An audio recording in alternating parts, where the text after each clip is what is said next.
Hello hi नमस्कार। ऐसा है कंगुआ देखकर हम भी आ गए यार। कैसी है मूवी, जोरदार या बेकार? इसके ऊपर शुरू करते हैं अपनी थोड़ी सी क्लास। लेकिन भाई अगर आप नए हो तो मेरे यूट्यूब चैनल को जरूर जरूर सब्सक्राइब करना। कसम है आपको, आपके एक प्लेट मोमोज की विद मेयोनीज एंड लाल चटनी। इतना तो रैंचो ने मशीनों के साथ एक्सपेरिमेंट नहीं किया होगा जितना कि कंगुआ के मेकर्स ने इस मूवी के साथ किया। मूवी को स्क्रीन पर अच्छा दिखाने की कोशिश थी, पर राइटर साहब ने कौन सी काली रात में मूवी की कहानी लिख डाली कि हमारे साथ कनेक्ट ही नहीं कर पाई। प्रेजेंट और हिस्टोरिकल टाइम के बीच बीच में एक साथ कभी कभी चल रही थी ये मूवी। मगर क्यों? मूवी की शुरुआत में रशिया की बायोमेडिकल लैब दिखाई गई है, जहां पर बच्चों के साथ एक्सपेरिमेंट किए जा रहे हैं। उनके ब्रेन पावर के साथ खेलकर उन्हें सुपर पावर्स देने की कोशिश की जा रही है। मगर एक बच्चा जिसका नाम जेटा होता है वो भाग जाता है और गोवा चला जाता है, जहां वो बाउंटी हंटर यानी फ्रांसिस से मिलता है, जो कि होता है अपना सूर्या। कंगुआ की कहानी प्रेजेंट यानी 2024 और हिस्टोरिकल टाइम यानी 1070 के जमाने की है। इसका मतलब है प्रेजेंट टाइम में सूर्य का नाम होता है फ्रांसिस और पुराने टाइम में सूर्य का नाम होता है कंगुआ। कंगुआ और फ्रांसिस नामक दो कैरेक्टर को समझने के लिए आपको थिएटर तक जाना पड़ेगा, और हाँ, दिमाग भी साथ लेकर जाइएगा वरना घंटा कुछ समझ में आएगा।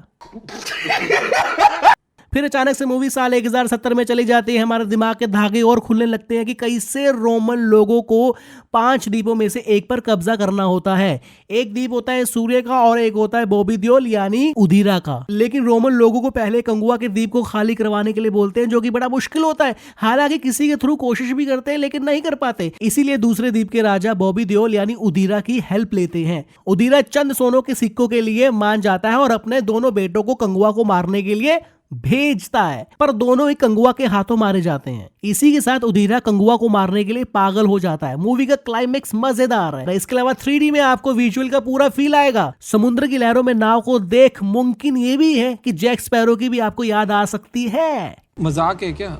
मूवी में सारा फोकस ही सूर्य पर था। बॉबी देओल के हाथ में कुछ खास नहीं था जिससे कि वो अपना एकदम इम्पैक्ट छोड़ सके एज ए विलन। लेकिन बॉबी देओल के मरने के बाद एंड में पता चलता है कि असली विलन तो कोई और ही है।